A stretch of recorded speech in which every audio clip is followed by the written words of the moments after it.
দলগুলোর সঙ্গে আলোচনা করে সিদ্ধান্ত গ্রহণ করতে হবে। তাদেরকে এড়িয়ে গিয়ে না জানিয়ে সিদ্ধান্ত গ্রহণ জনগণ মানবে না। আমরা দাবি করেছি শাপলা চত্বরে গণহত্যার বিচার করতে হবে। আমরা দাবি করেছি 2 আগস্টে গণহত্যার বিচার করতে হবে। সাথে সাথে আওয়ামী লীগকে দলিলে বিচার করতে হবে। বিচার আগ পর্যন্ত তার কোন নির্বাচন অংশ নেওয়ার কোনো সুযোগ থাকতে পারে না। তাই সামনে ভাইয়ের আমার, এটা আমাদের প্রথম ঘোষণা করেছি। যদি তাই মানা হয় তাহলে আমরা পরবর্তী সময়ে আরো কমিটি ঘোষণা করব। আপনাদের বিরুদ্ধে আমাদেরকে নামে ব্যবস্থা করবেন না। যদি জাতি নেমে যায়, তাহলে কোন উপদেষ্টা এই দেশে থাকতে পারবে না। আসসালামু আলাইকুম ওয়া রাহমাতুল্লাহ। বানাই দেওয়া নীতিমালার বিপরীত এটা কখনো কেউ যে কোনো সরকারের কোনো অধিকার নাই এটার বিরোধিতা। যদি বিরোধিতা করেন তাহলে সোজা আপনি মুর্তদার কাফির হয়ে গেলেন।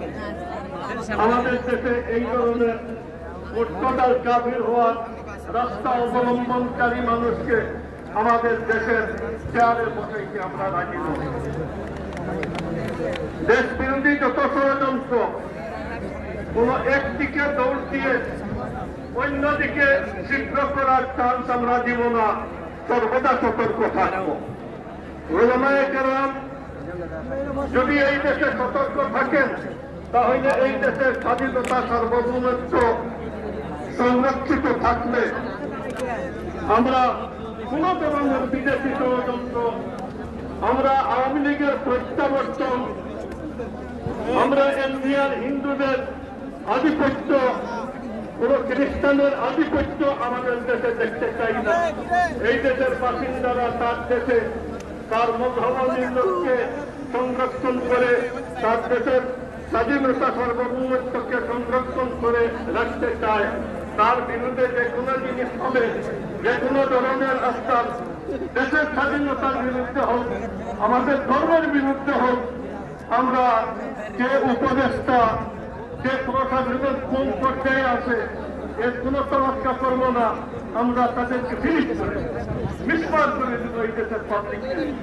আল্লাহ তাআলা সবাইকে তৌফিক দান করুন। উপস্থিতি এই পর্যায়ে গুরুত্বপূর্ণ বক্তব্য রাখবেন বাংলাদেশের অন্যতম ইসলামিক মুরব্বী, প্রতিবাদী কণ্ঠস্বর, মধুপুরের পীর হযরতুল আল্লাম মাওলানা আব্দুল হামিদ দাওয়াত বারাকাতুহু। আব্দুল হামিদ পীর সাহেব মধুপুর। দেখছি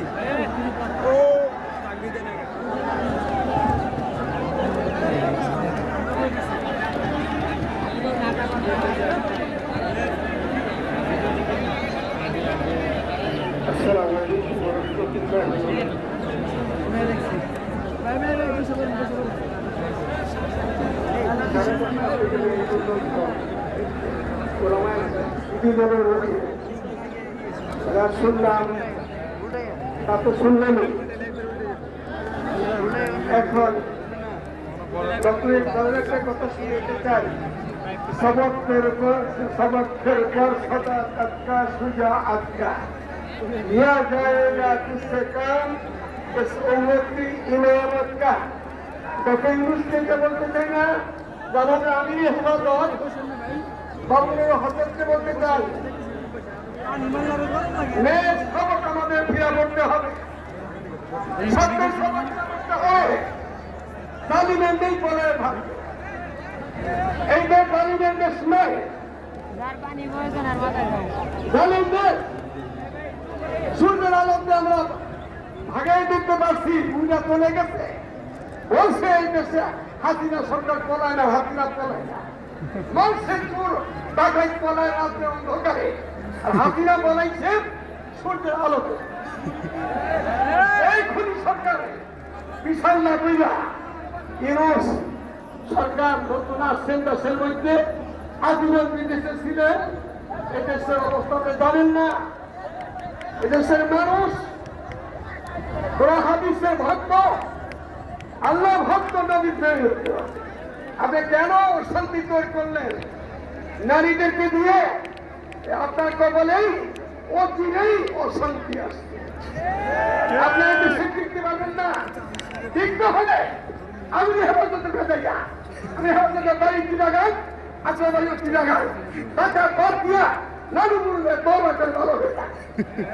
তা যদি দেখুন, আমি বলছিলাম শেখ হাসিনাকে ভালো হন, ভালো হন, ভালো হয়ে যান, নাইলে আপনাকে ভাগার পথ পাবেন না। আপনাকে আত্মীয় হিসাবে আমিরা বের করে দিচ্ছে, আপনার দান চলিয়ে মুদির কাছে গান গাইতেছে। আপনি মুদির কাছে আছেন, ডক্টর ইউনূসকে বলছে আপনি হাসিনার মতো হয়ে যান। যদি হন তা আপনি চিরাগের বলতে পারবেন না, আপনার বাপের দেশের থেকে পাবেন না, ঢাকাকে আপনাকে বাকি করে দেওয়া হবে।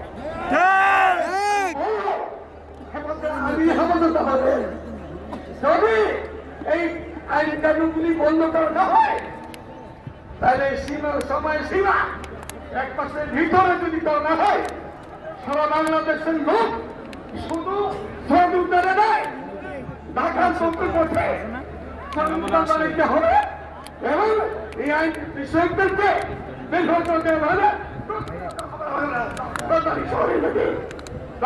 সবাই